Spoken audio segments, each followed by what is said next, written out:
Selamat pagi pemirsa, yang Anda saksikan sebuah mobil pickup mengangkut barang kimia terbakar di depan Makobrimob di Jalan Gresi PPI Surabaya, Jawa Timur. Ya pemirsa, diduga mobil pickup pengangkut karbit sehingga terbakar karena terkena air hujan dan mengakibatkan seluruh muatan terbakar, bahkan ada yang meledak.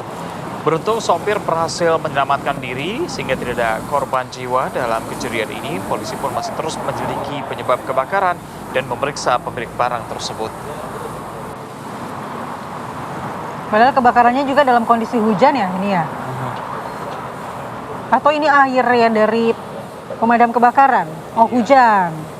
Dan yang cukup mengagetkan adalah karena ada ledakan tadi ya, sehingga harus diselidiki terlebih dahulu siapa pemiliknya.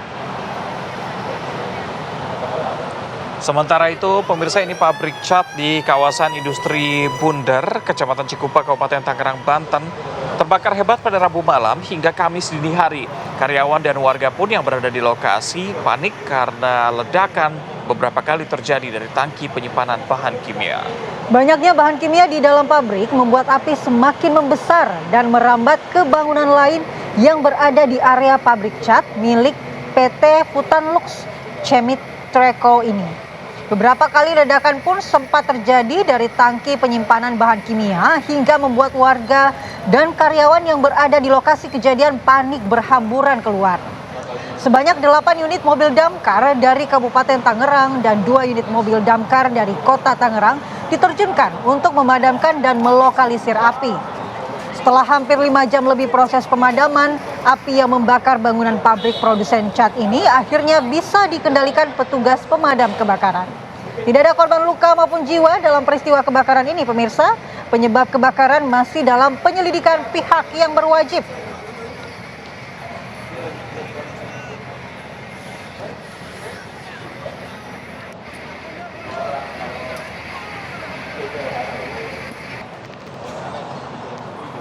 Assalamualaikum warahmatullahi wabarakatuh. Selamat pagi pemirsa. Bagaimana? Selamat pagi Reza. Kabarnya malah? Hari ini alhamdulillah kabarnya luar biasa. Semangat juga karena agak cerah pada pagi hari ini cuaca ya. Betul, tapi walaupun hari ini cerah, nanti kita ajak pemirsa untuk pantau bagaimana kondisi di Bekasi. Karena kabarnya di Bekasi juga terjadi banjir dengan ketinggian yang bervariasi begitu ya. Sekaligus juga kami akan ajak pemirsa nanti untuk memantau bagaimana kondisi di pantai utara Jakarta. Katanya banyak sampah ya. Betul, sampah masuk. Biasanya kalau musim hujan dari laut sampahnya kembali ke darat begitu ya. Kita akan lihat nanti seperti apa kondisi terkininya. Tapi sebelumnya kami juga memiliki beragam informasi untuk Anda. Di antaranya ada apa nih, Mala? Ya, salah satunya ini saling kejar-mengejar antara polisi dengan kurir narkoba terjadi di Jalan Lintas Sumatera, Sembawa, Sumatera Selatan.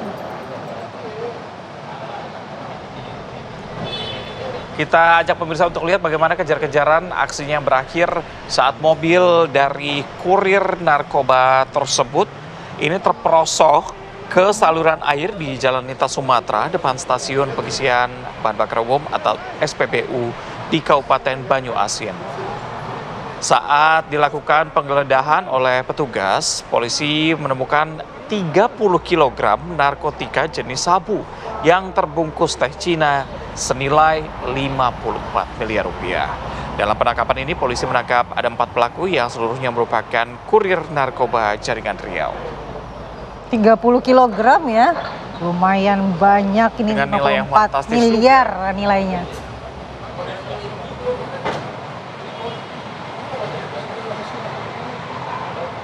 Kita kabar lainnya pemirsa, ini sedikitnya ada 2 unit pesawat tempur TNI Angkatan Udara yang mendarat di Jalan Tol Trans Sumatera wilayah Mesuji, Provinsi Lampung. Pesawat tempur jenis Super Tucano dan pesawat jet F-16 Fighting Falcon terlihat mendarat di Jalan Tol Trans Sumatera. Ternyata TNI Angkatan Udara menggelar uji coba jalan tol sebagai landasan darurat pendaratan dan penerbangan pesawat militer. Uji coba dilakukan di Jalan Tol Trans Sumatera kilometer 228 hingga 231. Uji coba pendaratan lepas landas berlangsung dengan mulus. Arus kendaraan ditutup sementara selama kegiatan yang disaksikan langsung jajaran tinggi TNI AU serta aparat gabungan. TNI Angkatan Udara menegaskan latihan ini merupakan bagian dari strategi besar pertahanan udara nasional sekaligus bentuk kesiapsiagaan menghadapi berbagai potensi ancaman. Wow, jadi jet tempur bisa landing di jalan tol ya? Iya, asalkan kondisinya kosong seperti ini ya. Tapi kalau lagi macet, Kalau lagi macet, jadi amburadul ya. ada lubang misalnya habis. Nah itu, ditambal dulu lubangnya, ntar kasihan jet tempurnya terjungkal. Kalau bannya bocor siapa yang mau nambel ya? Kita ke kabar lainnya, pemirsa. Pilot dan kopilot pesawat Smart PK-SNR menjadi korban penembakan di Bandara Korowai Batu, Kabupaten Boven Digul, Papua Selatan. Ya pemirsa, jadi penembakan ini terjadi setelah pesawat landing di Bandara Korowai Batu. Insiden penembakan ini membuat pilot dan co-pilot berserta dengan seluruh penumpang panik. Mereka turun dari pesawat, kemudian berusaha untuk menyelamatkan diri, lari ke arah hutan di samping bandara. Namun penembakan juga tidak berhenti, sehingga akhirnya pilot dan co-pilot Smart PK-SNR tewas terkena peluru tajam orang tidak dikenal. Hingga kini kasus penembakan tersebut masih dalam penyelidikan petugas kepolisian setempat.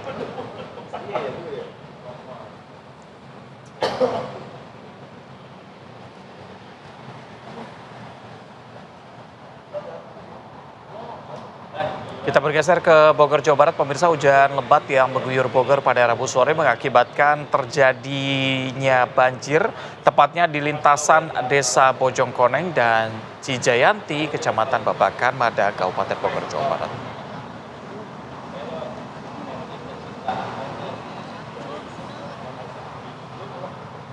Sebuah mobil minibus terbawa arus deras hingga mengalami kerusakan di daerah Bojongkoneng. Sementara kondisi terparah dialami oleh warga desa Cinjayanti. Ada puluhan rumah yang terendam banjir, lintasan yang datang tiba-tiba hingga warga tidak sempat menyelamatkan barang-barang berharga mereka. Ya, tercatat ada 68 kepala keluarga terdiri dari 90 jiwa yang terkena banjir lintasan ini dengan ketinggian air antara 1 hingga 2 meter. Petugas BPBD bersama Regu Damkar, Satpol PP, serta personil Polsek Babakan Madang dan personil TNI dari Koramil setempat melakukan evakuasi dan membantu warga yang terdampak banjir lintasan ini.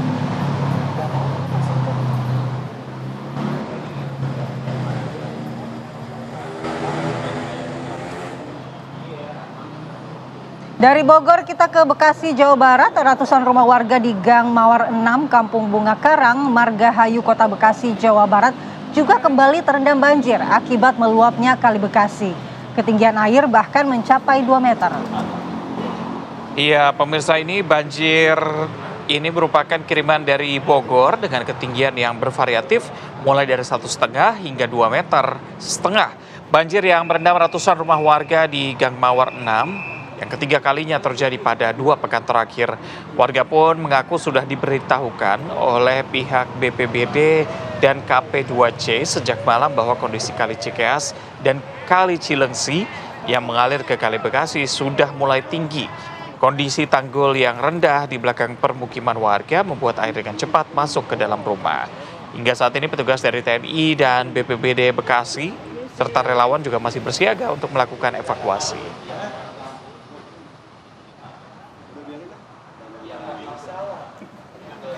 Ketinggiannya bervariasi sekali ya, mulai dari 1,5 sampai dengan 2 meter. Kita ajak pemirsa untuk melihat bagaimana kondisi terkini.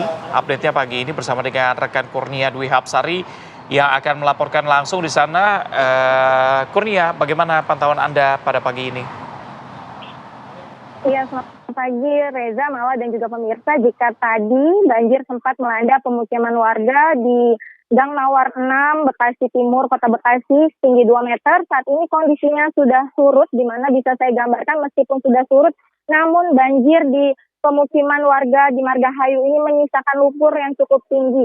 Banjir ini menyisakan lumpur sekitar 30 cm ketebalannya, di mana saat ini pada pagi hari ini warga juga melakukan bersih-bersih rumah dari lumpur yang mengendap di dalam rumah warga ini.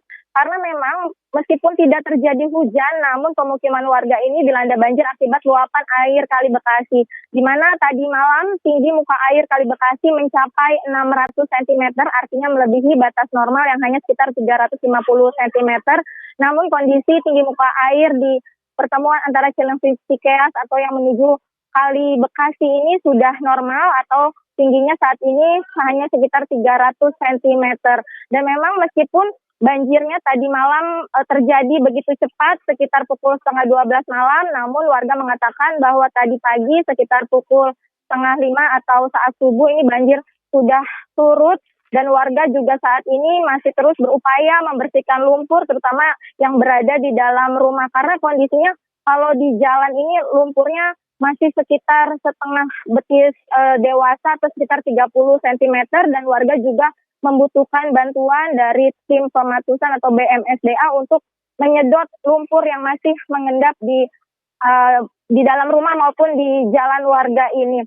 Memang kalau warga di pemukiman Bunga Karang Margahayu Bekasi Timur ini tidak melakukan mengungsi karena mereka sebelumnya sudah mengetahui adanya banjir air kiriman yang akan datang di pemukiman warga ini, sehingga mereka sudah siaga untuk mengungsi di atas rumah masing-masing karena kebanyakan di sini memiliki lantai 2. Namun meski demikian warga juga pagi ini karena aktivitasnya kebanyakan warga di sini merupakan produsen tempe, pagi ini juga hasil produksinya sudah mulai dibawa ke area luar, namun memang aktivitas warga masih cukup terganggu dengan adanya lumpur yang masih terbilang tinggi ini, dan diharapkan bantuan dari pemerintah Kota Bekasi untuk menyedot lumpur dari sini segera teratasi begitu, karena penyebab dari luapan air Kali Bekasi di sini ini karena turap ataupun tanggul dari air Kali Bekasi yang berada di belakang pemukiman warga ini masih terbilang rendah, dan warga berharap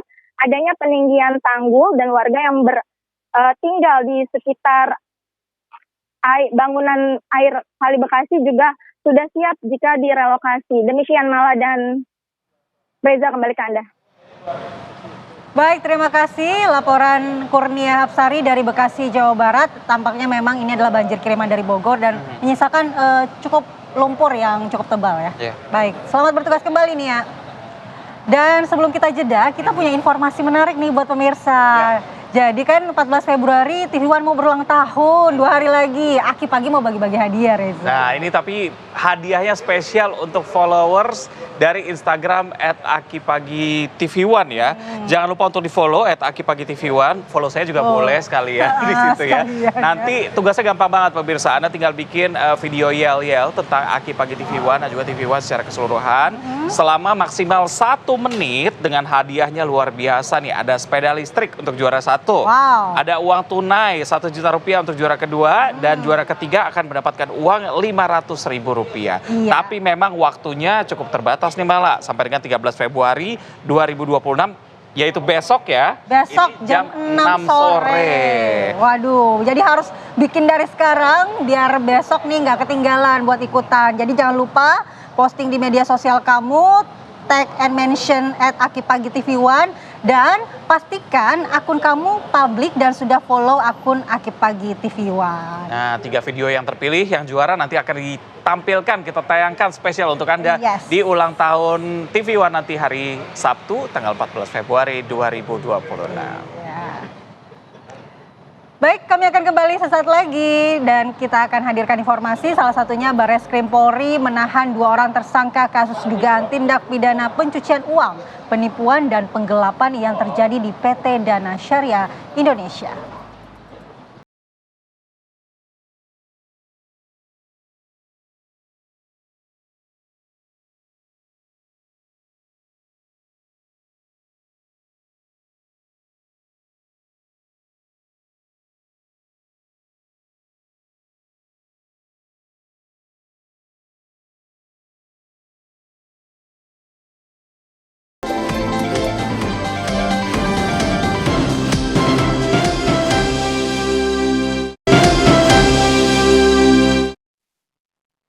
Kembali bersama kami di Apa Kabar Indonesia Pagi. Pemirsa, Presiden Prabowo Subianto memanggil sejumlah menteri ke Istana Negara untuk menggelar rapat terbatas. Sejumlah menteri yang hadir diantaranya adalah Menko Bidang Perekonomian Airlangga Hartarto. Kemudian ada Menteri Pertanian Andi Amran Sulaiman, Menteri Keuangan Purbaya Yudi Sadewa, dan Menteri ESDM Bahlil Lahadalia. Menteri Pertanian Andi Amran Sulaiman mengatakan ia akan melaporkan sejumlah perkembangan kepada Presiden khususnya stok pangan jelang Ramadan. Sementara Menteri ESDM Bahlil Lahadalia mengatakan hal yang akan disampaikan Presiden akan ia jelaskan usai rapat selesai.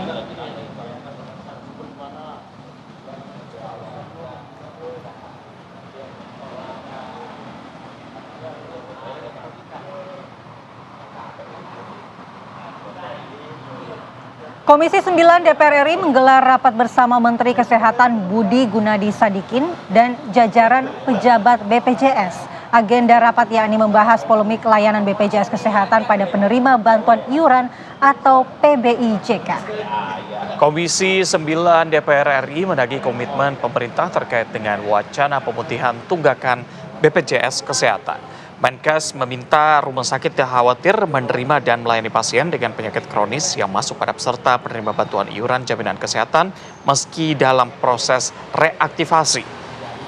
Budi mengatakan iuran BPIJK bagi pasien terkait ditanggung oleh Kementerian Sosial. Menkes juga meminta seluruh fasilitas kesehatan tetap memberikan pelayanan yang baik dan tidak menunda-nunda maupun menghentikan.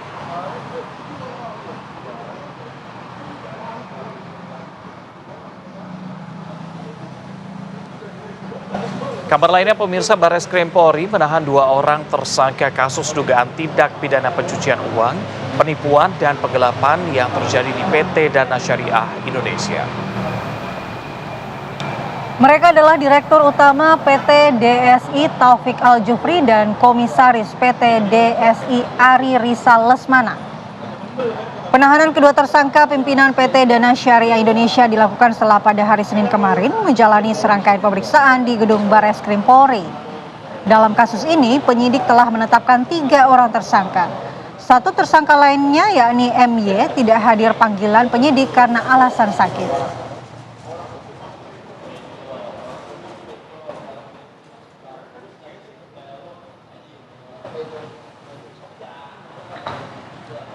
Sebuah toko perhiasan di salah satu pusat perbelanjaan di kawasan Senayan, Jakarta Pusat ini kemudian disegel oleh petugas kantor wilayah Direktorat Jenderal Bea dan Cukai Jakarta. Razia digelar menyusul adanya dugaan barang-barang high value goods atau barang bernilai jual tinggi yang tidak dilengkapi dokumen pemberitahuan impor barang masuk ke Indonesia. Aktivitas jual beli perhiasan di toko ini terhenti, di mana para pegawai diminta untuk mengemasi semua perhiasan yang nantinya akan diperiksa oleh petugas.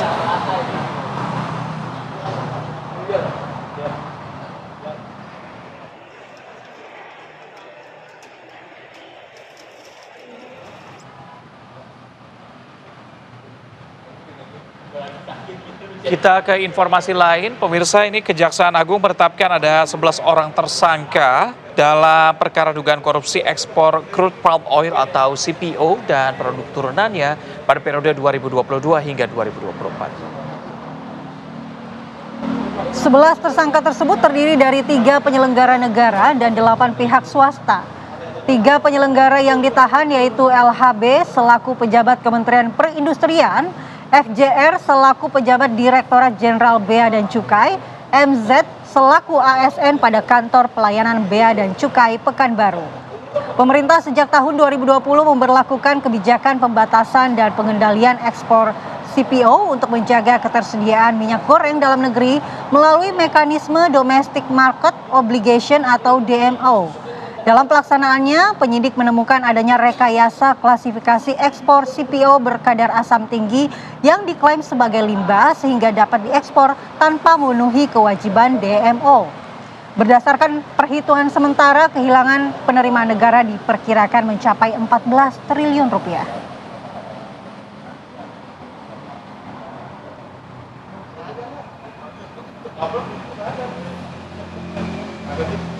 Kita ke kabar lainnya, Bahar bin Smith jalani pemeriksaan di unit reserse kriminal Polres Metro Tangerang Kota atas kasus dugaan penganiayaan. Lebih dari 24 jam, Bahar bin Smith diperiksa oleh unit reserse kriminal Polres Metro Tangerang Kota atas kasus penganiayaan kader Banser di kota Tangerang, Banten. Meski begitu, belum ada keterangan dari pihak kepolisian apakah Bahar bin Smith akan ditahan atau tidak. Namun kuasa hukum juga menyampaikan bahwa Bahar bin Smith dalam kondisi sehat setelah sebelumnya memang tidak hadir dalam pemanggilan pemeriksaan karena alasan sakit.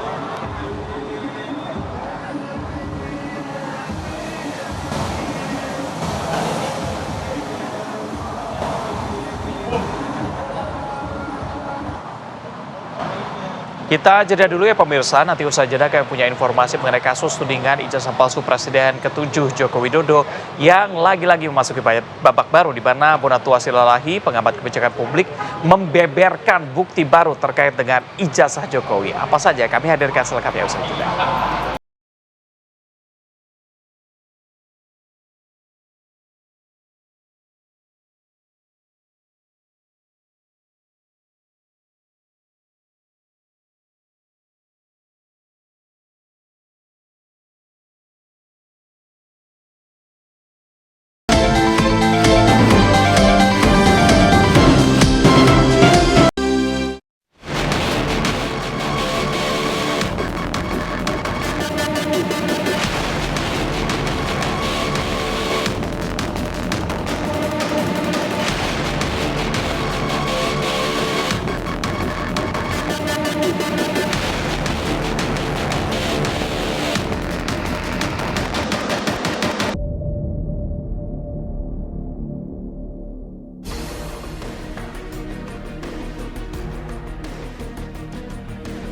Kasus tudingan ijazah palsu Presiden ke-7 Joko Widodo memasuki babak baru.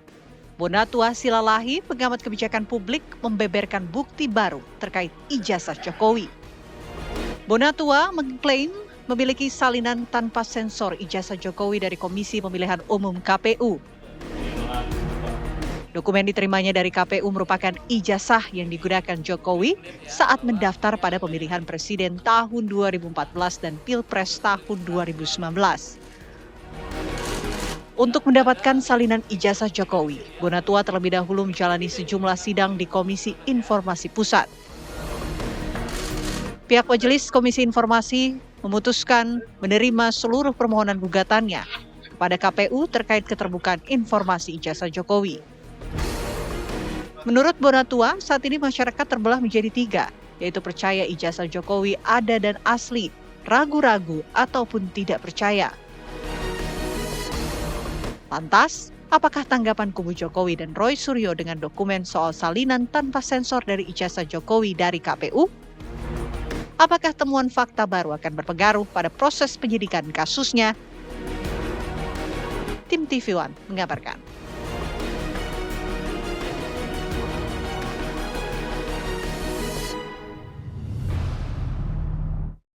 Ini dia barang yang dibicarakan banyak orang Selembar kertas nih. beberapa tahun terakhir, akhirnya salinan aslinya sudah diterima, begitu ya. Pertanyaan pentingnya ya. Betul, pertanyaan berikutnya, apakah ini akan berpengaruh terhadap kasus yang berjalan di Polda Metro Jaya? Oke, langsung saja lah kita bahas dengan narasumber yang sudah hadir di studio. Sudah ada Prof. Juanda, pengamat hukum. Selamat pagi, Prof. Selamat pagi, Assalamualaikum warahmatullahi wabarakatuh. Oke, kemudian ada juga Bang Refli Harun, kuasa hukum Roy Suryo CS. Selamat pagi, Bang Refli. Jangan Roy Suryo CS lah, Roy Suryo Rismon Tifa. Oke, RRT.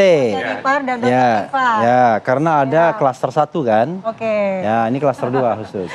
Jadi jangan Roy Suryo CS lagi ya. Iya. Oke, kemudian ada juga Bang Rifai Kusumanegara, kuasa hukum Jokowi. Selamat pagi, Bang Pagi Rifai. semuanya. Untuk pertama saya mau tanya ke Bang Refli. Yep. Bang, setelah kemarin dipublikasikannya salinan ijazah ini dari Bang Bonatua Silalahi ini, apa kemudian dampaknya? Apakah menurut Anda ini menjawab sebagian keraguan publik atau justru memunculkan pertanyaan baru, Bang? Itu mengkonfirmasi bahwa apa yang diteliti oleh Roy Suryo itu sama dengan salinan yang diberikan oleh Jokowi ketika mau melamar sebagai calon presiden 2014 dan 2019. Jadi kemarin Bonatua menjadi ahli kita, dan sebelum dia memberikan keterangan ahli, dia mengatakan bahwa dokumen yang dia dapatkan setelah dia menang di Komisi Informasi Pusat itu identik dengan apa yang diupload oleh Dian Sandi, dengan apa yang kemudian pernah di press conference-kan oleh Dirti Pidum. Nah, itulah salah dua ya objek yang diteliti oleh Roy Suryo, Rismond Sianipar, dan Dr. T. Fauzia Tiasuma. Sehingga dengan demikian kesimpulan yang mengatakan bahwa 99,9% ijazah itu palsu confirm. Paling tidak dari sisi kami. Kan selama ini orang mengatakan, wah ini kan yang diteliti itu cuma fotokopi, yang diteliti cuma upload, mbok ya yang asli. Padahal yang aslinya Sontoloyo saya katakan, baru dikeluarkan pada tanggal 15 Desember. Itu pun klaim mereka asli, yang tidak boleh dipotret, tidak boleh disentuh 15 Desember 2025. Padahal saya mengatakan, kalau kita mengadakan penelitian, ya kita bergerak dari objek yang ada, bukan objek yang tidak ada. Objek yang hadir di depan kita bukan objek yang akan datang, kan begitu. Nah, objek yang hadir pada saat penelitian atau penilaian itu dilakukan, itu adalah satu, ijazah yang pernah ditampakkan oleh Dekan Fakultas Kehutanan Sigit Sunarta. Dua, ijazah yang pernah diupload oleh Dian Sandi. Tiga, ijazah yang pernah di press conference-kan oleh Dirti Pidum. Empat, ijazah yang pernah ditampakkan dalam big screen ketika ada reuni teman-teman Jokowi. Kemudian, lima, dibandingkan dengan ijazah-ijazah yang diberikan oleh KPUD dan KPU Pusat. Nah, ketika waktu itu 9 item ditutup masih. Tetapi itu tidak mengurangi penilaian untuk menyandingkan bahwa dokumen-dokumen itu sama, confirm. Nah, karena dokumen itu sama, maka kita mengatakan apa yang diteliti oleh Roy Suryo, Rismond Sianipar, dan Dr. Tifa itu adalah memang ijazah yang diklaim sebagai ijazah Jokowi dan itu 99,9% palsu. Nah, ini diperkuat dengan Bonatua mengatakan bahwa dokumen yang dia dapatkan itu identik dengan apa yang sudah beredar selama ini. Salah satu indikatornya adalah ya foto yang berkacamata itu. Berarti artinya bagi begitu. Anda itu justru memperkuat ya? Oh iya, memperkuat. Tesis dari Roy Suryo memperkuat bahwa lainnya. apa yang dilakukan oleh Roy Suryo itu betul-betul terhadap salinan ijazah, terhadap upload ijazah yang memang diserahkan oleh Jokowi ketika mencalonkan diri sebagai presiden. Karena yang paling penting adalah ijazah itu digunakan untuk melamar jabatan publik. Oke. Kalau Anda bikin ijazah palsu tapi disimpan di bawah kasur nggak ada masalah. Oke. Tapi begitu untuk melamar jabatan publik, maka disitulah menjadi public domain yang terbuka kepada siapapun untuk menelitinya dan tanpa perlu izin. Itu Oke, putusan gimana? KIP. Jadi yang diteliti ternyata identik dan tadi sempat dikatakan juga bahwa yang memang yang diteliti yang ada aja dulu gitu. Sebelum akhirnya sudah dapatkan salinannya. Oke, pertama saya komentari dulu bahwa ijazah legalisir yang diterima Bonatua ini buat kami bukan sesuatu yang surprise ya. Karena itu semua sudah diambil oleh Barreskrim Polri di awal tahun kemarin, sudah diperiksa dan sudah dicocokkan. Ya. Begitu juga pada saat Barreskrim tutup, masuk ke Polda juga sudah mengambil itu semua. Cuma kan kembali lagi, bagi Bang Bonatua ini sesuatu yang menarik karena buat dia ini perjuangan ya. Itu kan persoalan KIP, persoalan lain ya. Tapi kalau buat kami, itu sesuatu yang sudah diperiksa oleh lapor bahkan. Justru ini mengkonfirmasi bahwa sebenarnya apa yang didapatkan oleh Bang Bonatua ini adalah bahwa selama ini Pak Jokowi saat mengikuti pilkada maupun pilpres, selalu memenuhi persyaratan dengan menyerahkan ijazah legalisir. Nah, semua publik juga tahu apa sih arti ijazah legalisir? Artinya ijazahnya juga selama ini selalu dikonfirmasi kebenarannya oleh pihak kampus sebagai penerbit. Dan ini berulang-ulang, 2012, 2015, 2020, jadi berulang-ulang ya, bukan sekali 2 kali dilegalisir. Artinya ijazah yang selama ini dipegang Pak Jokowi, asli adanya dan sudah dibenarkan oleh UNAD, yaitu oleh UGM, yaitu dengan adanya cap legalisir dari pihak kampus. Dan legalisir itu kan juga diakui oleh pihak UGM. Jadi buat saya sih nggak ada persoalan. Nah, soal bahwa apakah ini menjadi benar atau tidak benar, kan kembali lagi semua juga tahu. Kalau mau meneliti jasa maka periksalah objek aslinya. Nggak mungkin dilihat dari digital apalagi fotokopi. Legalisir kan fotokopi, kenapa? Untuk menguji dokumen itu kan melihat ketebalan kertas, jenis tinta. Seorang tahu, apakah bisa diuji dari fotokopi atau dari digital? Ya nggak mungkin lah, itu ke common sense. Nah bahwa sekarang masing-masing masih mau bertahan bahwa saya benar, silakan saja ya. Nanti kita lihat nanti di ujung apakah yang benar statement yang dinyatakan oleh Roy CS atau yang dilakukan oleh lapor atau lembaga-lembaga independen yang sudah menguji. Jadi kembali lagi, kalau buat saya ini nggak ada persoalan ya. Bahkan sebenarnya confidence saja dengan penelitiannya gitu ya. Mau bilang 99 ke 99,9 bahkan dulu 1 miliar %, silakan aja. Nanti di sidang dipertanggungjawabkan. Walaupun kemarin juga sempat dipertanyakan ya tanggal legalisirnya dan segala macam. Ya, saya tambahkan ya. Itu boleh aja saya tambahkan ya. Didalami boleh saja. Karena itu kan pertanggungjawaban dari UGM. Ya, this is the question ya. Yang namanya dokumen itu kan dua yang diteliti. Dokumen legalisir ya, yang sama kan, dan dokumen yang diupload yang berwarna oleh Dian Sandi. Pertanyaan kita adalah, sebagai seorang ahli telematika atau digital forensik seperti Roy Suryo dan Rismon Sianipar, dan ahli tentang bentuk anatomi muka dan lain sebagainya seperti Dr. Tifa, apakah dia bisa meneliti dari dokumen yang itu? Sangat bisa. Karena ada beberapa hal yang bisa diteliti dari dokumen fotokopi dan upload yang warnanya cukup memadai resolusinya. Sebagai contoh misalnya, untuk menentukan bahwa itu foto Jokowi atau tidak, dokumen Dian Sandi itu lebih dari cukup untuk mengetahui bahwa itu bukan foto Jokowi. Untuk mengetahui letak huruf antara satu huruf dengan huruf lainnya dan dibandingkan dengan dokumen ijazah lainnya misalnya yang kita peroleh, itu fotokopi pun bisa. Anda kalau mau fotokopi yang asli, itu yang namanya letak huruf kan tidak akan berubah. Yang berwarna iya. Jadi ada ya penelitian yang kita membutuhkan warna, tapi kadang-kadang kita cukup membutuhkan fotokopinya karena kita hanya memperhatikan komposisi hurufnya. Tapi kalau Anda misalnya mau bergerak kepada foto orang, maka paling tidak berwarna, dan itu sudah didapatkan dengan Dian Sandi. Jadi maksud saya adalah kita jangan juga saya tidak ingin mengatakan membodohi publik ya, bahwa seolah-olah penelitian itu tidak bisa dilakukan kalau kita tidak melihat ijazah tanggal 15 Desember 2025. Sekarang ijazah 15 Desember 2025 pun dikempit oleh Polda Metro Jaya, nggak boleh difoto dengan resolusi tinggi, tidak boleh diperlihatkan ke publik. Nah, karena itu penelitian bergerak dari dokumen yang ada tentunya. Dan dokumen yang ada more dan enough untuk mengatakan bahwa ijazah itu asli atau palsu. Nah, ini yang ingin saya katakan, gitu. Ya. Baik, saya mau ke Prof. Juanda karena Prof. Juanda juga adalah guru besar hukum tata negara ya. Tentu kita ingin melihatnya juga bagaimana dampaknya terhadap lembaga negara. Seperti KPU kemudian yang memberikan salinan ijazah ini. Apakah memang tidak perlu ada verifikasi kemudian autentikasi dari persyaratan ijazah ini, Prof? Ya, baik. Pertama saya melihat ini sah-sah saja ya. Pertempuran kalau saya ke bahasanya antara dua pihak ini semuanya adalah dalam kerangka mencari kebenaran material. Nah, dalam kerangka mencari kebenaran material memang ini kita harus melihat secara objektif ya, dalam konteks prinsip negara hukum untuk menilai tadi ya saya mulai dari sini dulu untuk menilai sesuatu dalam proses apakah benar atau tidak. Itu kita ada konstitusi. Konstitusi adalah berarti di situ adalah konsep negara hukum. Nah, ada beberapa hal yang saya pahami tentang bagaimana menilai sesuatu itu dalam konsep negara hukum. Pertama, sistem peradilan yang bebas, merdeka, dan adil. Itu ya. Yang kedua adalah penegak hukum yang proporsional. Tentu dalam konteks ini adalah pelaksana KPU dan segala macam itu harus proporsional. Dalam konteks itu. Nanti akan merujuk pada apa yang ditanya ya. Nah, kemudian manusia mana hukumnya taat pada hukum. Perlindungan HAM. Nah, kalau ditanya itu tadi, tentu jangan lupa di dalam konteks negara hukum itu adalah di dalam hukum administrasi, di hukum pidana azas legalitas, ya oke.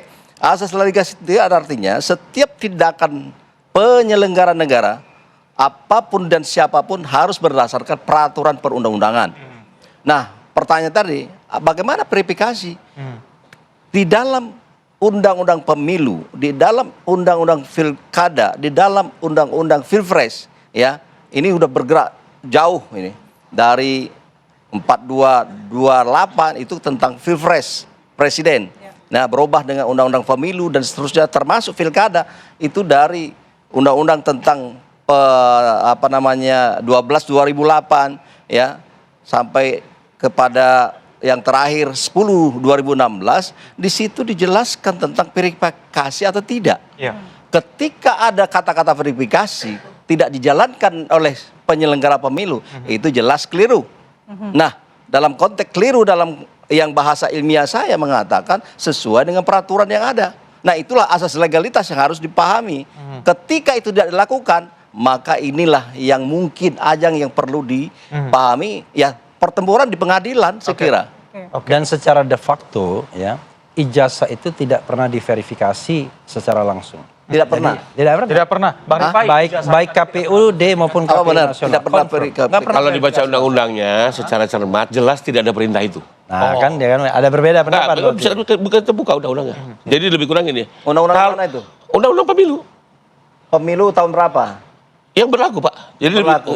kalau saya bacakan lebih kurang ya. Sebentar. Nanti Pak Refli bisa luruskan nanti. Nah, Karena gini bahasanya. maksud saya begini. Kalau dirasa ragu. dalam undang-undang itu ada verifikasi. Enggak, Pak. Boleh tante. Boleh baca undang-undang. Jadi lebih kurang gini, kalau dirasa ragu 2017. baru si KPU melakukan verifikasi. Memang itu persoalannya. Undang-undangnya bilang seperti itu. Kalau dirasa ragu.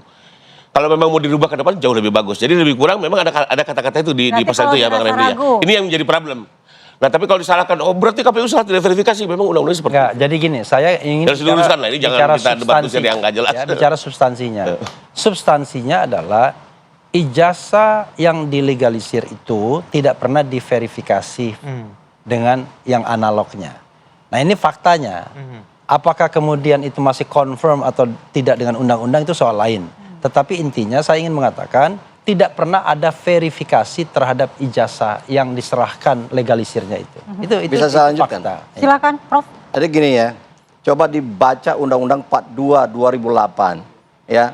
Dulu ya, pertanyaannya sebelum itu Undang-Undang kan- Pilpres sebelumnya. Iya, ya. itu Pilpres Undang-Undang Pilpres. Ya. Ya, kemudian PKPU 15 2014 itu jelas ada di sini ada verifikasi.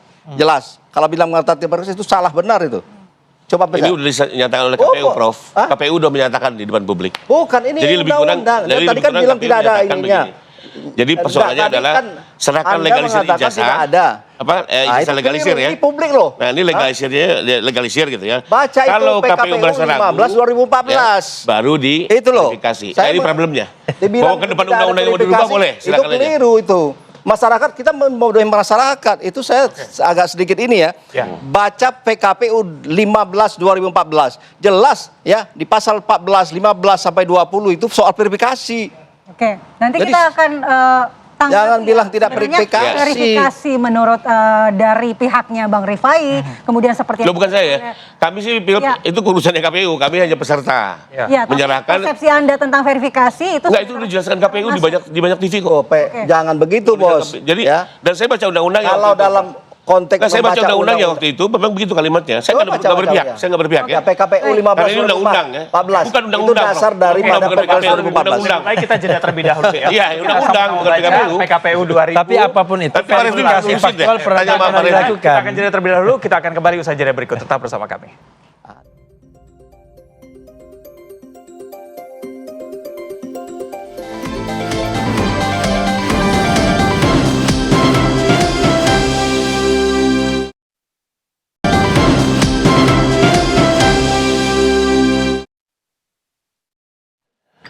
Kita lanjutkan dialog di Apa Kabar Indonesia Pagi dan kita nanti mau kasih kesempatan masing-masing buat berbicara ya. Jadi Ya. gantian aja. Ini Prof, gimana Prof? Mungkin ada perbedaan persepsi dan juga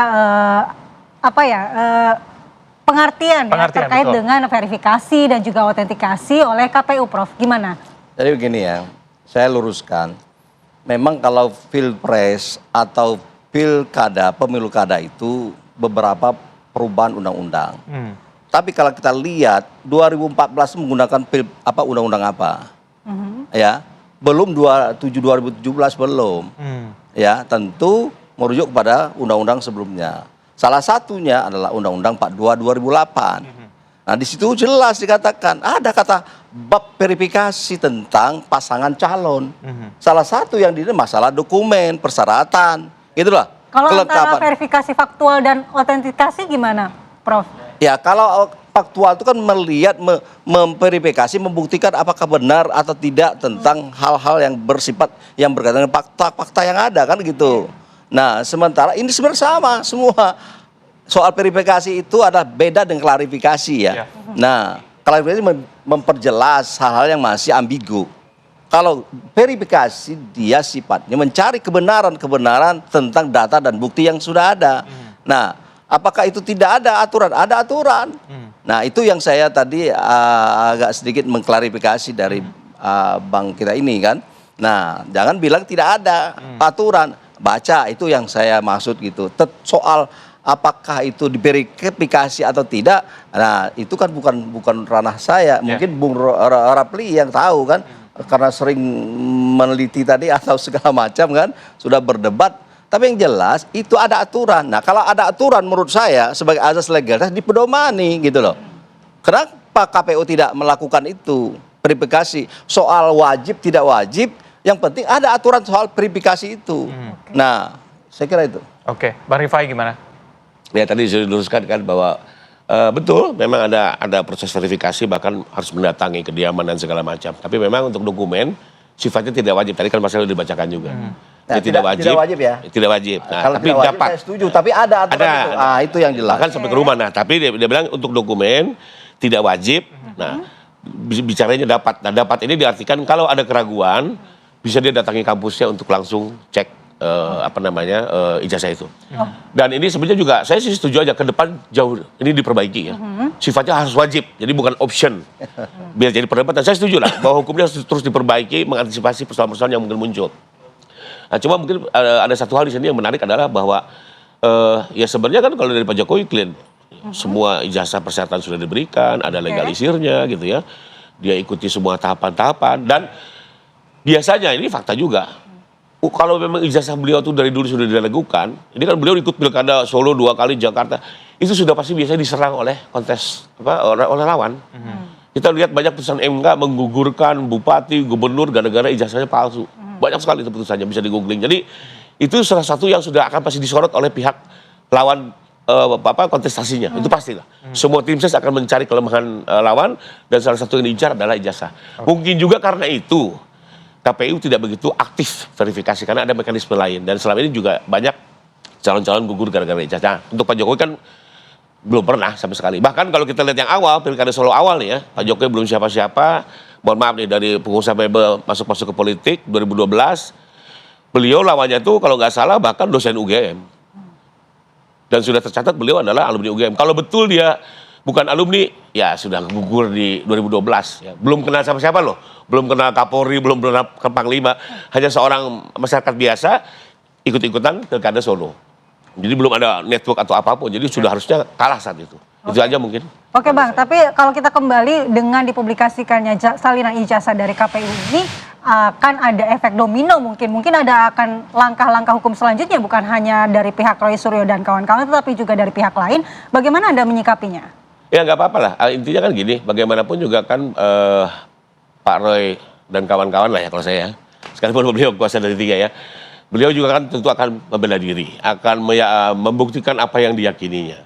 Tapi izinkan juga kami, Pak Jokowi yang ingin juga menjaga harkat dan martabatnya, ingin persoalannya clear juga akan membuktikan ya dengan versinya. Nanti semua ini akan silakan aja nanti diuji. Toh kita ada lembaga penengah sebagai negara hukum tadi sudah sampaikan. Lembaga peradilannya akan menyelesaikan. Melihat dari 2 versi mana yang lebih kapan ditanya lagi nih? Ini baru 1 kali ditanya, ini sudah 3 kali 4 kali, ini 3 kali 4 kali. Kok nggak ambil kok TV One? Menarik. Tadi kan Anda katakan nih, walaupun salinan ijazah sudah Nah, diterima, gitu dong. Nah, tapi kan ada Jangan kayak ada kecenderungan begitu. Kita kan membaca jadinya. kita meluruskan tadi kan Ya, ada ketegangan sebelumnya. Jadi setelah salinan sudah diterima kan tadi Anda bilang ada sedikit perbedaan nih. Ya. Apa saja yang perbedaan Anda temukan itu? Jadi gini, yang paling nyata adalah dari dokumen yang diperoleh Bonatua itu, berdasarkan catatan Roy Suryo, itu tidak ada tanggal legalisasinya. Karena itu tidak lazim. Biasanya Anda kalau melakukan legalisasi itu harus ada tanggalnya. Tanggal berapa itu legalisasi. Itu satu. Yang kedua, ya saya ingin mengatakan, beliau berdua ini kan bicara 2 rezim undang-undang sesungguhnya. Rezim Undang-Undang 42 2008, yang digunakan untuk Pilpres 2014, bisa jadi menurut beliau wajib itu verifikasi. Bukan kata wajib. Oke. Ada aturan. Ada aturan verifikasinya itu yang kan. saya ini tadi. Nah kemudian dia menggunakan Undang-Undang 7 2017 untuk Pilpres 2019. yang pertama. Jadi ada 2014, jadi 2 rezim yang berbeda. Nah dua rezim yang berbeda ini kita harus lihat lagi.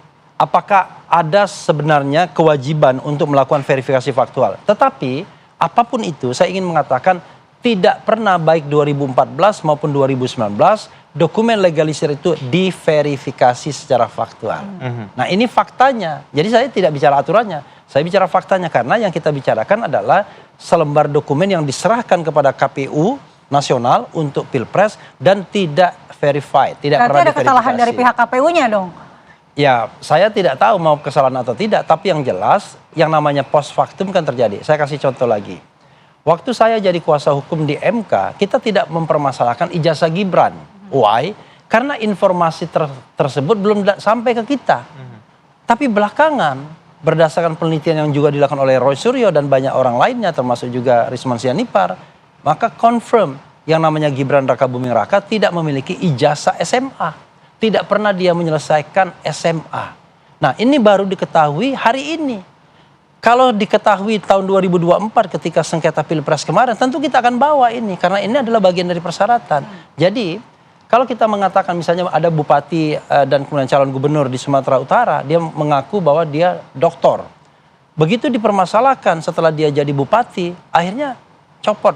Nggak bisa lagi nyalon gubernur Sumatera Utara karena menggunakan ijazah palsu. Jadi maksud saya adalah it doesn't mean bahwa kalau kita sudah diterima prosesnya 5 atau 10 tahun yang lalu, kita tidak bisa persoalkan lagi sekarang. Kita tidak persoalkan jabatan presidennya. Jabatan presidennya sudah selesai. Tapi kita permasalahkan soal integritas bangsa ini. Baik integritas Pak Jokowi sebagai seorang negarawan harusnya, dan integritas penyelenggara pemilu seperti KPU. Karena kenapa? KPU tahun 2024 kemarin bikin aturan, kalau dia tamatan luar negeri tidak perlu menyertakan ijazah untuk SMA-nya, bayangkan. Dan itu jelas-jelas mengentertain Gibran yang tidak punya ijazah SMA. Maksud saya begini, udahlah kita jelas lah ya. Kalau kita bicara independensi penyelenggara pemilu, independensi KPK, independensi penyidik, itulah problem bangsa kita untuk menegakkan rule of law atau negara hukum. Itulah. Kalau tidak ada masalah itu, kita nggak akan pernah berdebat. Tidak ada orang yang kritis, tidak ada aktivis yang kemudian menggugat negara terus-menerus. Begitu. Oke Bang, kembali lagi kalau udah dipublikasikan kemarin salinan ijazah dari KPU, apakah kemudian Anda akan melakukan langkah hukum lanjutan? Karena tadi kan katanya 99,9% identik, itu memperkuat dengan adanya salinan yang dipublikasikan justru memperkuat. Apakah ada langkah hukum selanjutnya? Jadi ada langkah hukum yang kami pertimbangkan adalah untuk menyurati kembali Irwasum, ya, Inspektur Pengawasan Umum di Mabes Polri. Kenapa? Karena sesungguhnya proses di Bareskrim itu belum dianggap selesai. Walaupun sudah ada yang namanya press conference untuk penghentian penyelidikan. Nggak lazim tuh penyelidikan dihentikan. Penyidikan iya. Karena penyelidikan itu ya kapanpun, anytime Anda bisa melakukan penyelidikan asal ada data, ada alat bukti baru, ya, ada barang bukti yang baru. Nah, kita melihat misalnya terlalu banyak bukti-bukti yang mengarah kepada ketidakbenaran ijazah Jokowi ini. Mulai dari kemunculannya, baru dimunculkan pada tanggal 15 Desember katanya asli. Kemudian sebelumnya tidak ada emboss, tiba-tiba ada emboss. Sebelumnya tidak ada watermark dan lain sebagainya. Ada Kasmujo misalnya, ada dokumen Bonatua ini dan lain sebagainya. Pertanyaannya adalah apakah penyidik penegak hukum tidak tergerak untuk membuka kembali penyelidikan kemungkinan terhadap dokumen palsu ini? Ya, kan pernah diadukan oleh TPUA kan tanggal 9 Desember 2024 bahwa Jokowi sudah menggunakan dokumen palsu, diduga menggunakan dokumen palsu. Nah, ini di stop oleh Bareskrim Mabes Polri, lalu kemudian bergerak kepada pencemaran nama baik. Ya. Padahal yang ditunggu masyarakat adalah bukan apakah Roy Suryo dihukum atau tidak, Dr. Tifa dihukum atau tidak. Yang ditunggu masyarakat itu adalah apakah ijazah Jokowi asli atau tidak. Nah, untuk itu bukan forum pidana. Anda harus tahu forum pidana nanti tidak membuktikan ijazah. Sekarang saya tanya, kalau Roy Suryo, Dr. Tifa dianggap benar, apa yang terjadi? Ya sudah, mereka bebas. Tidak ada pertanyaan kemudian jawaban bahwa ijazah itu asli atau tidak, karena itu bukan forumnya. Tapi kalau dianggap salah, dan dianggap salahnya itu tidak terkait dengan asli atau tidaknya dokumen, tetapi ujaran kebencian misalnya, atau pencemaran nama baik, dihukum. Tapi jawaban apakah ijazah itu asli atau tidak ada juga. Nah, this is yang harus kita pahami begitu. Baik, Bang Rifai gimana? Ya, oke, saya sedikit beda pandangan dengan Bang Refdi. Pasti selalu berbeda pandangan. Orang dia lawyernya Jokowi. Jadi yang Kan perkara lawan ya. yang langsung ke perkara yang pidana ya. Jadi perkara pidana ini sebenarnya kalau nanti dinyatakan Bang Roy dan kawan-kawan ini betul melakukan fitnah, maka dengan sendirinya dipertimbangkan ijazah ini secara hukum sah atau asli. Mana ada putusannya? Tapi Mana ada? kalau ternyata dia dibebaskan, berarti Mana dianggap ijazah ini palsu atau bermasalah. Ini kan dua sisi, karena kan Ini itu nggak adalah ngerti amar putusan ijazah palsu kalau gitu. atau tidak. Betul dia tidak Iya. menjadi amar, saya Makanya sepakat. sekarang Tapi pertanyaannya pasti akan adalah pasti akan yang diambil dipertimbangkan. oleh pengadilan itu amar putusannya atau Nggak, apanya? pasti akan dipertimbangkan bahwa seseorang mau melakukan fitnah manakala yang disampaikannya tidak benar. Kalau dia bilang tidak benar berarti apa? Ijazahnya dia bilang kan ini palsu. Ternyata asli, maka dia terbukti fitnah. Tapi kalau ternyata dia bilang palsu dan betul palsu, Tidak ada dia amar bebas. putusan yang akan inilah mengatakan putusan asli atau ini. tidak. Nanti kalau misalnya Pak Roy ini bebas, dinyatakan ijazah ini palsu atau bermasalah, inilah bisa menjadi apa? Novum untuk membuka yang di Bareskrim. Saya objektif aja ini ya. Oke. Tapi kalau ternyata dinyatakan bersalah, maka tidak bisa membuka yang Bareskrim. Karena gini, Kasih kesempatan lagi. penelitian itu, penyelidikan itu bisa dibuka kembali, bisa, ini belum final, Oke. sepanjang ada novum. Oke. Oke. Sampai hari ini belum ada novum baru. Bukti baru. Yang kita tunggu Apakah dari putusan. Singkat saja, Iya. waktunya udah habis. Bukti salinan kemarin akan dijadikan. Oh, saya bukti baru tidak ada lagi nih. atau waktunya habis. Kita Prof. mungkin Harusnya lagi saya sisi lagi. harusnya sedikit saya Ya tetap klarifikasi. dong, pasti kita akan Pasti ajukan akan sebagai jadi bukti novum. baru. Ya, kita cukup di situ karena Ketidak waktunya aslian. ternyata nggak Cuma cukup. sekali lagi saya katakan, tidak akan ada amar putusan yang mengatakan itu asli atau tidak asli dalam forum pidana. Oke. Harusnya menit forum aja. pengadilan tata usaha negara atau 1 menit. forum perdata. Waktunya sudah habis. Terima Nah, kasih. saya mau klarifikasi aja bahwa rejim Mungkin ini Undang-Undang kesempatan yang lain. 42 2008 sama 7 sama ada verifikasi situ Oke. aja. Oke, siap. Baik, kita sama-sama cek nanti ya. Terima kasih Bapak-Bapak Sama-sama. sudah Terima kasih. hadir bersama kami pagi ini. Sehat selalu ya. Dan pemirsa, kami masih memiliki serangkaian informasi menarik yang kami rangkum dalam kilas peristiwa terkini berikut ini.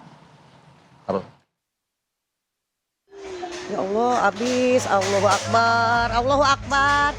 Warga di wilayah Marga Jaya, Bekasi Selatan, Kota Bekasi, Jawa Barat panik saat bibir kali Bekasi yang berdekatan dengan bangunan longsor. Ya Allah. Tanah di bibir kali bergerak bersama pohon ke arah kali Bekasi. Tak hanya itu, sejumlah perabot milik warga juga turut berjatuhan dan terbawa arus kali Bekasi. Menurut warga sekitar, pembukaan pintu air di Bendungan Bekasi secara total yang berdampak pada pengeringan air kali secara cepat, sehingga tanah di bibir kali ikut tergerus. Longsor diduga terjadi akibat air kali Bekasi yang semula mengalami peningkatan debit air, tiba-tiba surut akibat pintu air Bendung Bekasi langsung dibuka secara besar-besaran, sehingga menyebabkan tanah tak tertahan oleh air. Debit air di Kali Bekasi naik lantaran kiriman dari wilayah Bogor.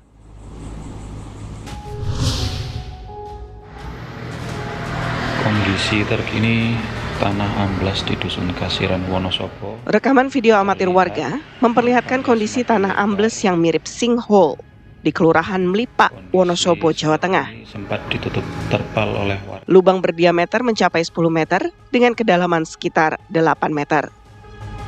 Cuaca ekstrim dan intensitas hujan tinggi yang terus mengguyur Wonosobo diduga memperparah kondisi tanah. Untuk mengantisipasi agar lubang tidak semakin melebar, Badan Penanggulangan Bencana Daerah BPBD Wonosobo memasang terpal di sekitar lokasi. Dugaan sementara tanah ambles terjadi akibat kerusakan gorong-gorong di bawah jalan yang tidak mampu menahan air saat curah hujan tinggi.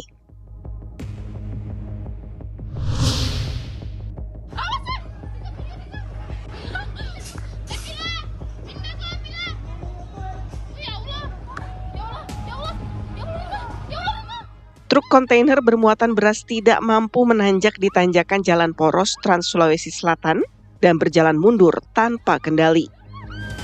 Sejumlah kendaraan yang berada di belakang truk terpaksa menghindar untuk mencegah tabrakan. Tak lama berselang, truk oleng ke samping dan akhirnya terguling ke pekarangan rumah warga. Badan truk menimpa bagian teras rumah warga, menyebabkan atap dan bagian depan rumah rusak. Tidak ada korban jiwa dalam insiden ini.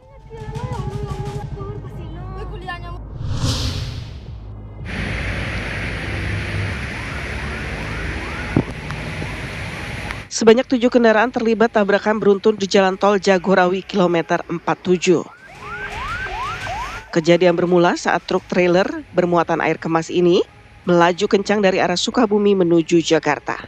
Naas saat melintasi jalur turun menikung, pengemudi gagal rem mendadak sehingga menabrak 7 mobil yang sedang antri penyempitan jalur perbaikan jalan di terowongan Ciawi. Hasil olah TKP unit Gakum Satlantas Polresta Bogor, diduga kecelakaan akibat supir truk lalai saat berkendara. Beruntung tidak ada korban jiwa dalam peristiwa ini. Tim TV One mengabarkan.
Bersama kami di Apa Kabar Indonesia Pagi, pemirsa, Kapolresta Yogyakarta memberikan penghargaan kepada 2 mahasiswi yang berhasil mengejar dan juga menghentikan pelaku penjamretan, tepatnya di Jalan Menteri Supeno, Umbul Harjo pada Senin lalu. Berarti ini mahasiswi spek superhero ya. Penghargaan diberikan kepada 2 mahasiswi, Eviana dan Yunda, yang diserahkan langsung Kapolresta Yogyakarta Kombes Pol Eva Guna Pandia di Mako Polresta Yogyakarta Rabu siang. Kedua mahasiswi diberi penghargaan karena berhasil menghentikan penjamret setelah terjadi aksi kejar-kejaran di Jalan Menteri Supeno, Umbul Harjo, Kota Yogyakarta pada Senin 9 Februari 2026 lalu. Saat kejadian, pelaku penjamretan berhasil diamankan oleh warga ketika hendak melarikan diri usai terjatuh dari motornya karena dipepet oleh 2 mahasiswi tersebut. Saat ini Polresta Yogyakarta telah menetapkan pelaku penjamretan berinisial WY sebagai tersangka. Kira-kira waktu itu seperti apa ya kondisinya? Karena ini kan cewek-cewek nih, 2 mahasiswi tapi dengan berani mereka ngejar pelaku, dipepet sampai akhirnya jatuh. Untung tapi tidak sampai parah ya. Iya. Takutnya nanti ada kasus berikutnya. Dari di depan hotel Sofla itu saya dipepet dari sebelah kiri dan hatinya langsung diambil dari sebelah kiri saya. Terus saya kejar, waktu sampai di belokan jalan Pagar Baru itu saya kepepet, terus badan agak disenggol gitu. Ya bangga ya, nggak nyangka juga bisa dapat apresiasi gitu. Untuk mengetahui bagaimana kronologi sebenarnya pada waktu itu sehingga akhirnya 2 mahasiswa ini kemudian diberi penghargaan, kita akan bergabung dengan Kasat Reskrim Polresta Yogyakarta Kompol Rizky Adrian. Selamat pagi. Selamat pagi Mbak, Mas. Ya, selamat pagi Pak Kasat. Kita ingin tahu sebenarnya bagaimana kronologi pada waktu itu 2 mahasiswa ini kemudian bisa menangkap atau mengejar pelaku ini sehingga akhirnya polisi memberikan penghargaan. Terima kasih Mas, Mbak. Jadi benar pada hari Rabu tanggal 11 Februari 2026, Bapak Kapolresta Yogyakarta telah memberikan penghargaan sebagai bentuk apresiasi kami terhadap 4 orang yang kami anggap atau kami nilai berperan membantu pengungkapan tindak pidana atau kejahatan jambret ini, Mbak, yang terjadi di Jalan Menteri Supeno, Kecamatan Umbul Harjo, Kota Yogyakarta. Yang mana kita ketahui bahwa korban dan rekan korban yang sama-sama perempuan yang pada saat itu sedang mengendarai sepeda motor dipepet oleh tersangka atau pelaku dan mengambil barang milik korban berupa HP dan secara spontan dan berani untuk saat itu korban melakukan pengejaran terhadap pelaku dan berhasil memepet pelaku sehingga pelaku terjatuh. Dan alhamdulillahnya di sekitaran TKP terjatuhnya pelaku banyak juga masyarakat yang turut membantu proses penangkapan sehingga para masyarakat dapat menghubungi kepolisian dan menyerahkan tersangka dan barang bukti kepolisian untuk ditindaklanjuti secara jalur hukum, gitu Mbak. Oke, Pak Kasat, yang cukup menarik adalah berarti kedua mahasiswi ini merupakan korban yang akhirnya dia mengejar pelaku sampai akhirnya bisa ditangkap oleh pihak kepolisian begitu. Kalau berkaca pada kasus sebelumnya kan juga ada usaha untuk menghentikan pelaku kejahatan yang berujung pada tindak pidana begitu. Tanggapan dari Anda seperti apa sehingga akhirnya nanti masyarakat juga tidak ragu untuk membantu pihak kepolisian ketika memang kejadian seperti ini kembali terjadi? Ya, kemarin juga telah ditegaskan oleh Bapak Kapolres bahwa upaya yang dilakukan oleh korban atau pelapor waktu saat itu merupakan upaya pembelaan terpaksa terhadap serangan atau ancaman yang dimana telah diatur pada pasal 34 Undang-Undang Nomor 1 Tahun 2023, gitu Mas.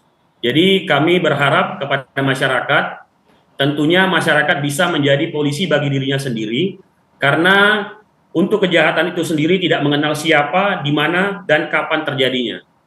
Sehingga masyarakat tidak perlu ragu atau takut apabila terjadinya kejahatan untuk melakukan tindakan pencegahan atau tindakan awal untuk melumpuhkan para pelaku, gitu Mbak.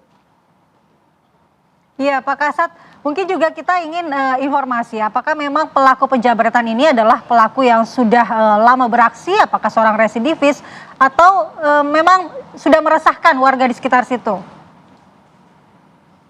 Jadi memang untuk pelaku WY ini, sebelum melakukan aksinya pada pukul 15.00 tersebut, dia telah melakukan pencurian 2 kali pada pagi dan siangnya. Yang pagi dia mencuri kendaraan sepeda motor, yang siangnya juga dia telah melakukan pencurian HP, dan yang terakhir pada sorenya dia juga melakukan pencurian atau penjamretan HP juga, Mbak. Baik, dan ini dilakukan seorang diri ya, Pak? Ya, seorang diri, benar. Baik, terima kasih Pak Kasat, kita apresiasi ya kepolisian yang memberikan penghargaan, apalagi kepada 2 mahasiswa yang berani melakukan aksi heroik untuk mengejar dan juga menangkap pelaku ini. Terima kasih Pak Kasat Reskrim, selamat kembali bertugas. Assalamualaikum. Terima kasih. Baik, kita ajak pemirsa untuk jeda terlebih dahulu. Saya jeda kami punya informasi mengenai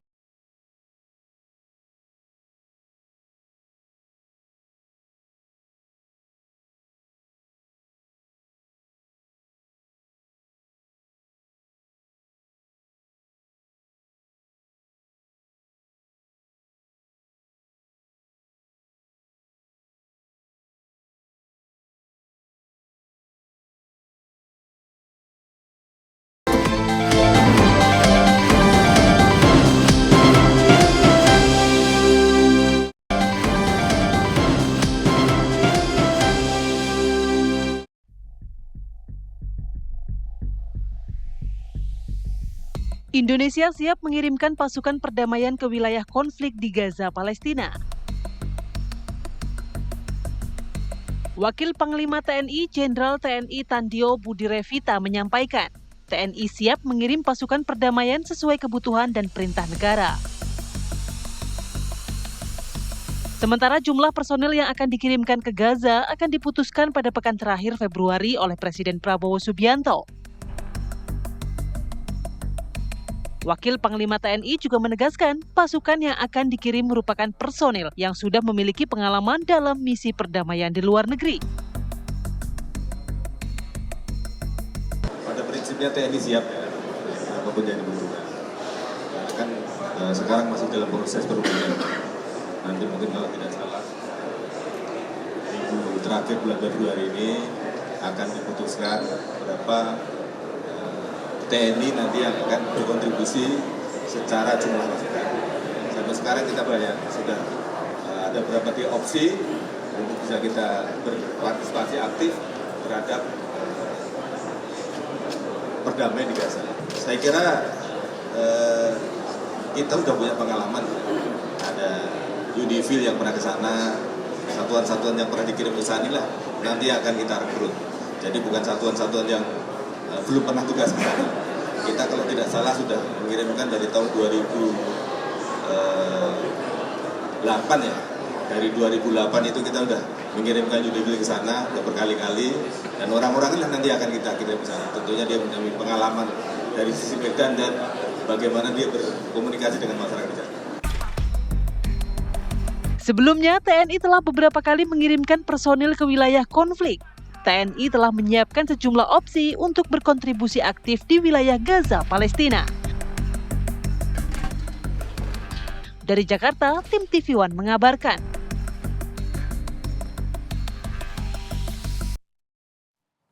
Ya, Indonesia kemudian akan membuktikan janjinya bahwa akan ikut dalam upaya perdamaian di Gaza, termasuk misi untuk mengirimkan pasukan perdamaian ke sana ya. Betul. Kita akan tanya langsung kepada tenaga ahli utama KSP, ada Ulta Levenia Nababan. Selamat pagi Mbak Ulta. Selamat pagi Mbak, selamat pagi Mas, terima kasih. Iya, Mbak Ulta pertama mau tahu dulu, ini kan ada rencana pengiriman pasukan perdamaian ke daerah konflik di Gaza, Palestina. Bagaimana kemudian kesiapan kita secara diplomasi dan teknis dalam rencana pengiriman pasukan perdamaian ini?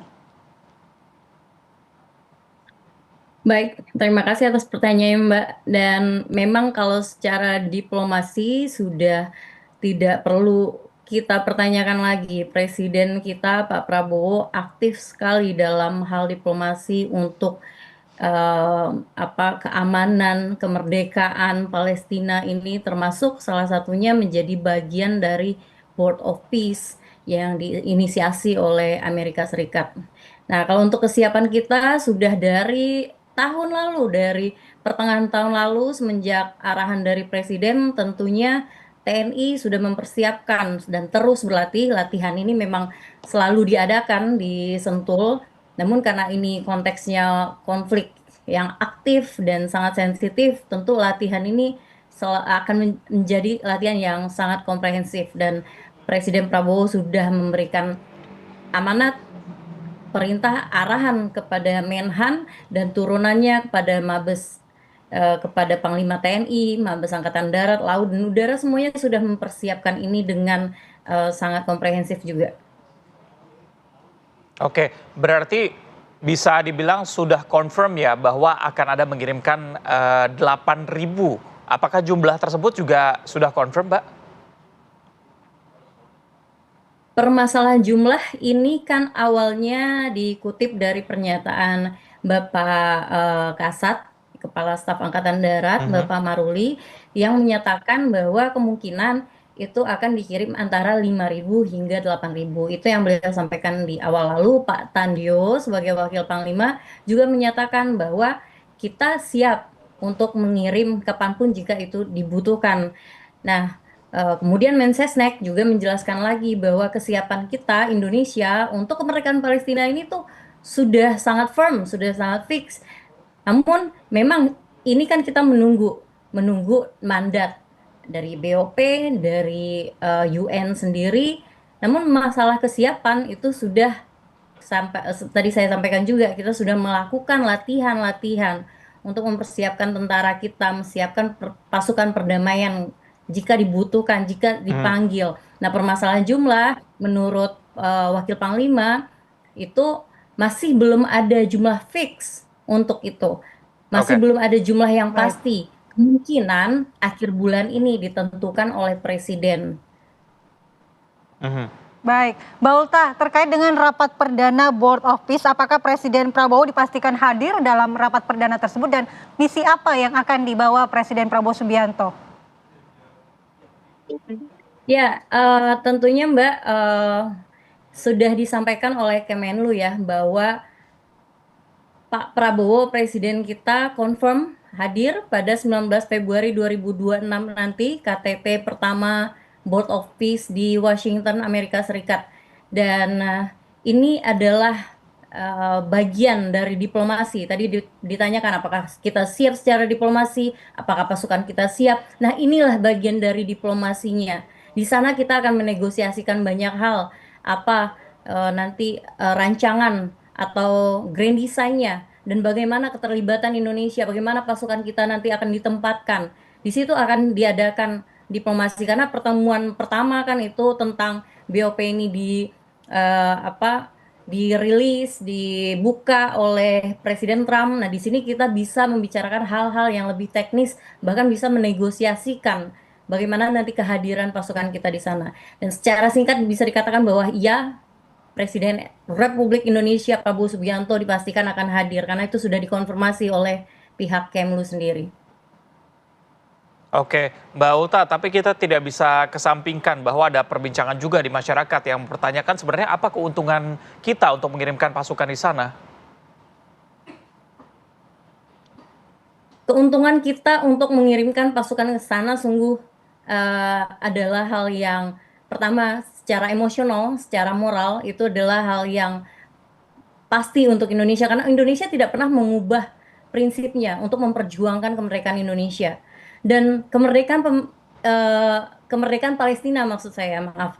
Kemerdekaan Palestina ini juga salah satu yang menjadi bagian dari asta-cita Presiden Prabowo. Dan itu 50 lebih persen masyarakat Indonesia mengetahui itu, dan Presiden menjalankan apa yang sudah beliau janjikan.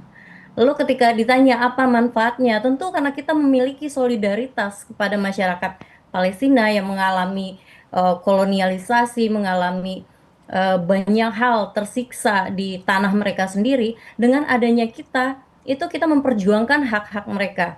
Dengan ada BOP ini kita memanfaatkan ruang sempit yang ada, dan opsi satu-satunya yang realistis bagi dunia untuk melihat ke depannya bagaimana masyarakat Palestina ini bisa mempertahankan hidupnya, mempertahankan negaranya menjadi negara merdeka seutuhnya yang punya kedaulatan, begitu.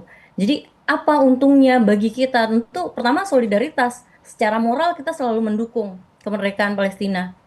Dan yang kedua tentu diplomasi kita di kancah internasional, dan Pak Prabowo sangat berani untuk mengambil langkah ini. Ini bukan menjadi bagian dari pengkhianatan terhadap masyarakat Palestina sebagaimana isu-isu yang berkembang dan narasi yang berusaha dibangun. Justru Presiden Prabowo saat ini memanfaatkan ruang sempit ini untuk memperjuangkan kemerdekaan yang realitasnya harus kita hadapi dengan Board of Peace ini. Ya, Mbak Uta, jika memang pengiriman pasukan TNI ini terrealisasi, apa fungsi dan peran prajurit TNI di Gaza nantinya? Apakah murni misi perdamaian atau pasukan misi kemanusiaan atau pasukan perdamaian di bawah PBB?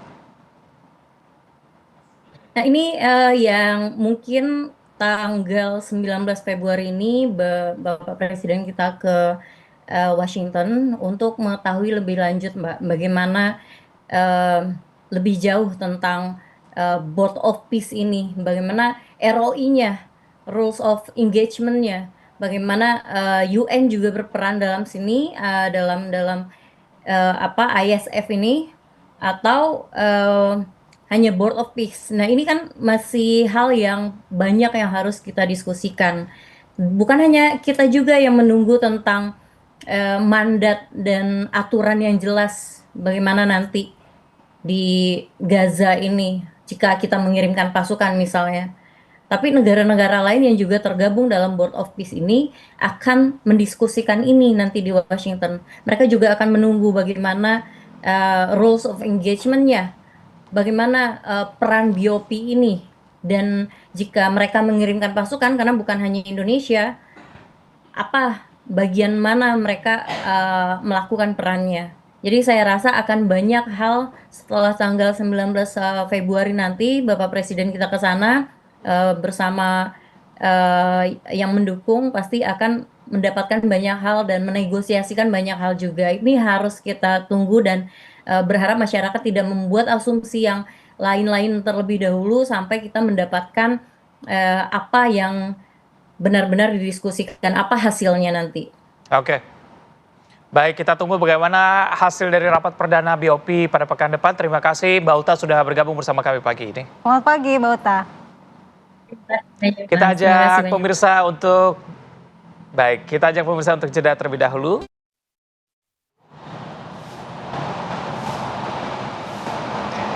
Pemirsa, kebakaran gudang bahan kimia di kawasan Taman Tekno, Tangerang Selatan berdampak pada pencemaran Sungai Cisadane. Dan informasi berikutnya untuk Anda, ini sampah kembali mengotori pesisir Jakarta ya? Betul, jadi sampah ini berasal dari sejumlah aliran kali ya di Tangerang ya. Tepatnya di Cisadane nih pemirsa, di mana memang tercemar oleh bahan kimia ini berakibat pada warga yang harus cari air ternyata ke sumber air yang memang lebih aman.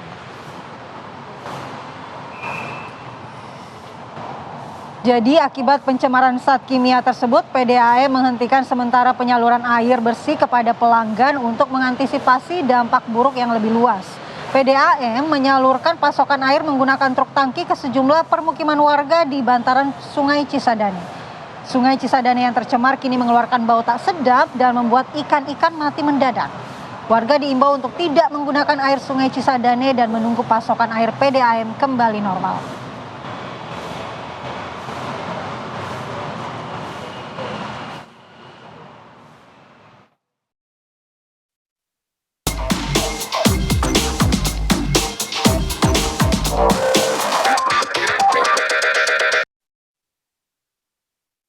Ini sampah kembali mengotori pesisir Jakarta, tepatnya di kawasan Marunda Cilincing, Jakarta Utara. Jadi sampah-sampah ini ternyata berasal dari sejumlah aliran kali yang berada di Muara Teluk, Jakarta. Nah, pemirsa, ini sampah yang didominasi oleh kayu dan plastik.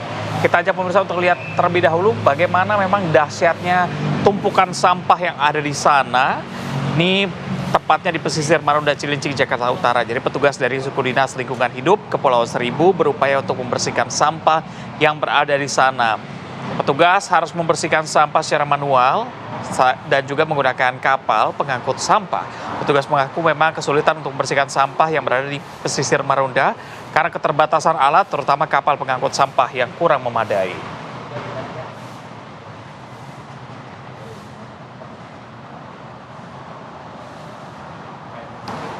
Jadi penasaran apakah penampakan seperti ini masih terjadi hingga pagi ini? Kita sudah ada rekan Brilian Syahera di sana, reporter TV One yang berada di lokasi untuk mengabarkan bagaimana sih penampakan atau gambaran dari sampah-sampah yang kemudian bertumpuk di Teluk Jakarta. Selamat pagi Brilian, silahkan dengan laporan Anda.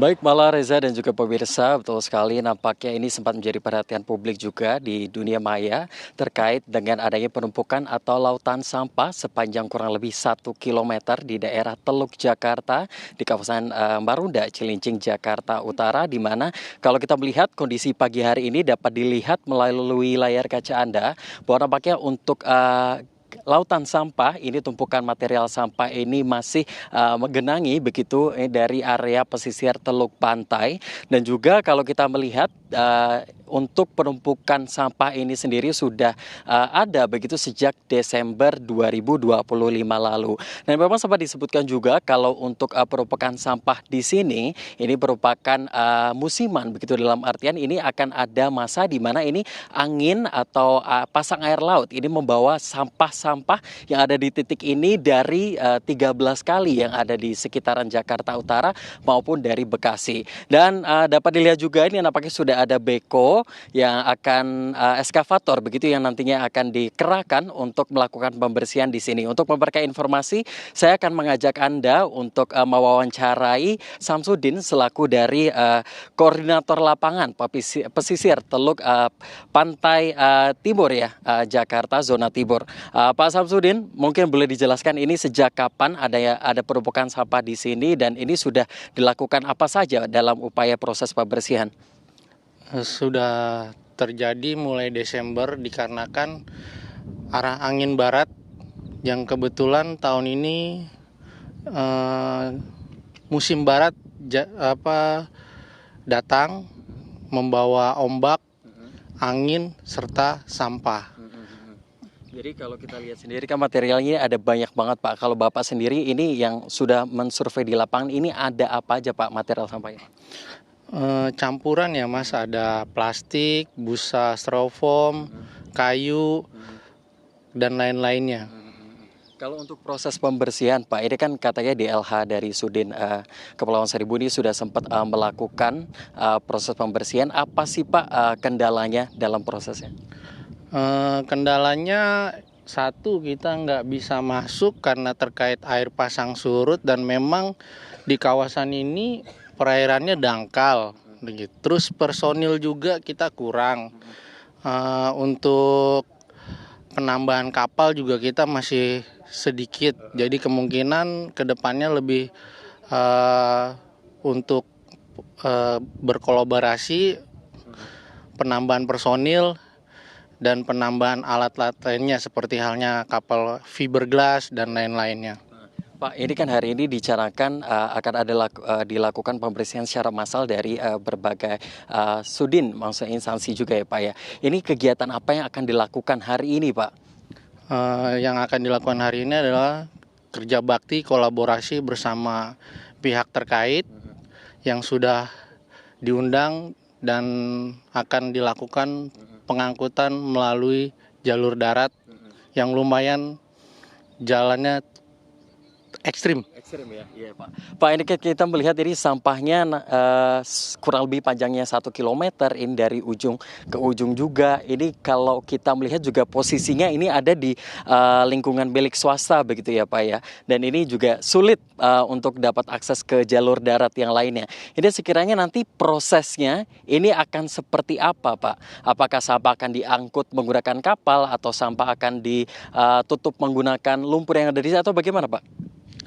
Untuk kedepannya mungkin kita coba cari akses masuk dulu. Nanti kalau memang sudah ada akses masuk, baru kita lakukan pengangkutan. Itu aja sih. Pak, kalau untuk hari ini tadi kan ada jumlahnya ada ratusan Pak ya yang nanti akan dikerahkan petugas warna-warni begitu. Ini nanti akan ada pembagian tugas seperti apa Pak? Ya kalau itu saya juga kurang paham ya Pak, karena kan kita di sini hanya sebagai membantu untuk pelaksanaan kerja bakti hari ini untuk melakukan pembersihan dan lain-lain sebagainya. Dan ini kan Bapak selaku juga koordinator lapangan begitu ya di Teluk Jakarta zona Timur. Ini selain di titik ini Pak, ini ada berapa titik lainnya sih Pak yang nampaknya juga kondisinya seperti ini? Kalau untuk titik penumpukan sih tidak ada, cuma ada di sini aja karena kan di sini kawasannya seperti penampungan. Jadi apabila sampah sudah masuk, dia tidak bisa keluar lagi, mengantong. Mungkin dapat dilihat juga dari itu ya Pak ya, bebatuan yang ada di sini. Kalau kita lihat juga di sampingnya ini kan banyak sekali arus pasang ya yang nampaknya bergerak tapi pas sampai sini udah nggak bisa gerak lagi. Stagnan begitu ya. Iya betul. Baik Pak, jadi kalau kita melihat juga dari seluruh titik yang ada di sini dan memang kantongnya hanya ada di sini Pak ya. Iya, oke, dan ini dicanangkan akan selesai kapan Pak proses pembersihannya Pak? Ya kita canangkan secepatnya untuk cepat selesai gitu. Karena kan kita juga punya tugas-tugas yang lain harus kita kerjakan. Baik Pak Samsudin, terima kasih banyak. Baik, jadi Reza dan juga Mala begitulah nampaknya ini dari pasukan gabungan ini nampaknya hari ini akan melakukan proses pembersihan secara bersama-sama untuk nantinya akan mengatasi dari penumpukan sampah yang ada di sini. Untuk sementara demikian kembali ke Anda, Reza Mala di studio. Baik, terima kasih Brilian Syairan melaporkan langsung dari Jakarta Utara. Selamat kembali bertugas.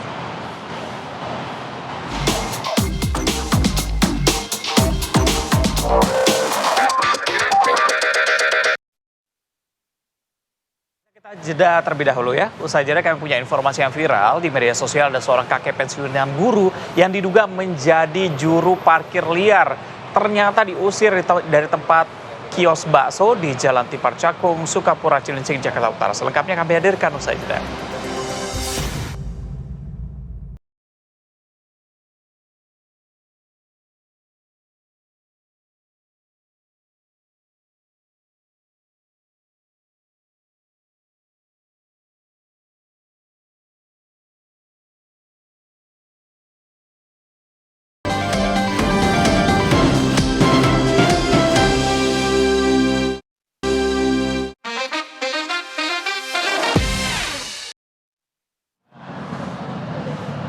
Kabar viral pertama untuk Anda, truk kontainer pengangkut beras terlibat kecelakaan tunggal di Jalan Poros, Trans Sulawesi Selatan. Truk tidak kuat menanjak, berjalan mundur hingga menghantam teras rumah warga.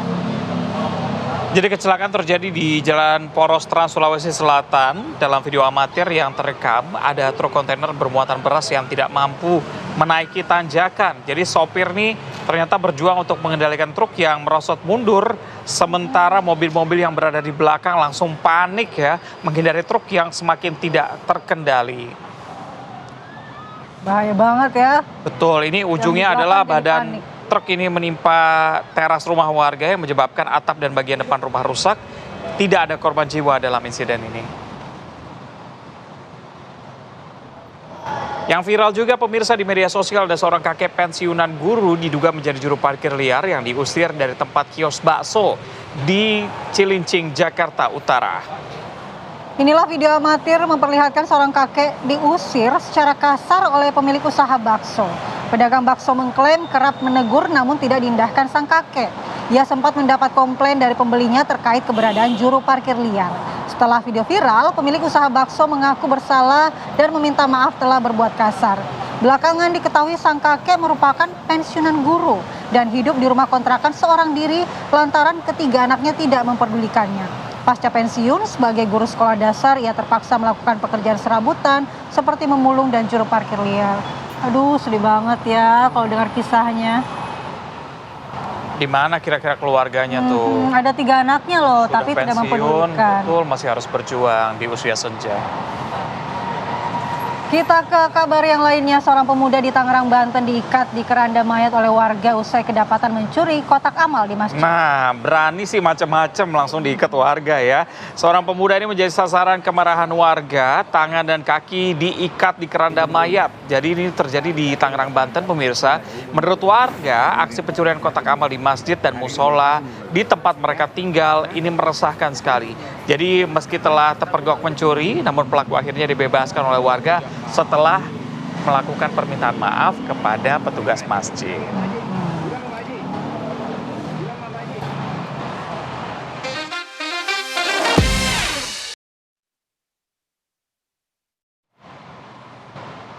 Nah ini kalau misalnya lebaran pakai sepeda listrik baru kan seru. Bisa silaturahmi ya, bisa silaturahmi keliling. Nah, sepeda listrik gratis ini bisa Anda dapatkan ketika Anda mengikuti lomba dari Apa Kabar Indonesia Pagi. Lomba yel-yel. Betul, lomba yel-yel yang nanti bisa diupload ke media sosial Anda. Jangan lupa untuk follow @akipagi_tv1. Hadiahnya beragam, mulai dari juara 1 sepeda listrik, juara 2 1 juta rupiah, dan juga juara 3 500.000 rupiah. Lumayan banget buat dipakai lebaran. Jadi ingat ya, tag dan mention @akipagi_tv1. Pastikan akun kamu publik dan sudah follow akun Aki Pagi, posting di media sosial dan buat video yel-yel tentang Apa Kabar Indonesia Pagi maksimal 1 menit. Kalau mau yel-yelnya juga buat Reza juga boleh. Boleh. Apalagi bersamaan dengan Hari Valentine ya. Jangan lupa pemirsa, deadline-nya cukup ketat nih sampai dengan besok 13 Februari pukul 6 sore. Oke, kita tunggu pokoknya video dari pemirsa. Dan informasi tadi juga mengakhiri jumpa kita di Apa Kabar Indonesia Pagi hari ini. Tapi kita masih akan hadir besok pukul 6.30 waktu Indonesia Barat. Saya Reza Baluel. Saya Andi Kumala, terima kasih. Sampai jumpa.